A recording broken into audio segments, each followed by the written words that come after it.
স্বাগত ডিবিসি সংবাদে। আপনাদের সাথে আছে হিমাদ্রি রাহা। শুরুতে জানাবো আকিজ বশিরি গ্লাস সংবাদ শিরোনাম। করিডোর দিয়ে দেশকে যুদ্ধক্ষেত্র বানাতে চান নিরাপত্তা উপদেষ্টা, অভিযোগ বিএনপির। 2 ছাত্র উপদেষ্টা সহ তার পদত্যাগ দাবি।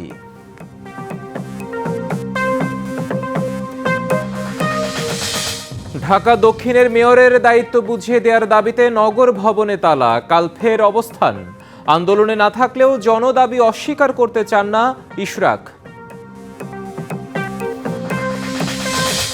মাগুরার শিশু আসিয়া ধর্ষণ ও হত্যা মামলায় প্রধান আসামি হিটু শেখের মৃত্যুদণ্ড, 3 জন খালাস। রায়ে অসন্তুষ্ট ভুক্তভোগীর পরিবার আপিল করবে। এলডিসি গ্র্যাজুয়েশন নিয়ে দুশ্চিন্তার কিছু দেখেন না ডক্টর দেবপ্রিয়। ব্যবসায়ীদের দাবি, এতে যে দুর্যোগ আসবে তাতে টিকে থাকা যাবে না।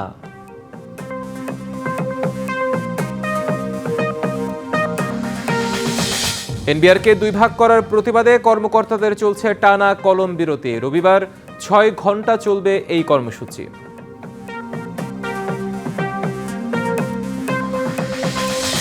এবং সভাপতি ফারুক আহমেদের আমলে দ্বিতীয়বার বিসিবিতে দুর্নীতি দমন কমিশন। পাপনের সময়ের মতো এই বোর্ডে দুর্নীতি থাকলেও ব্যবস্থা।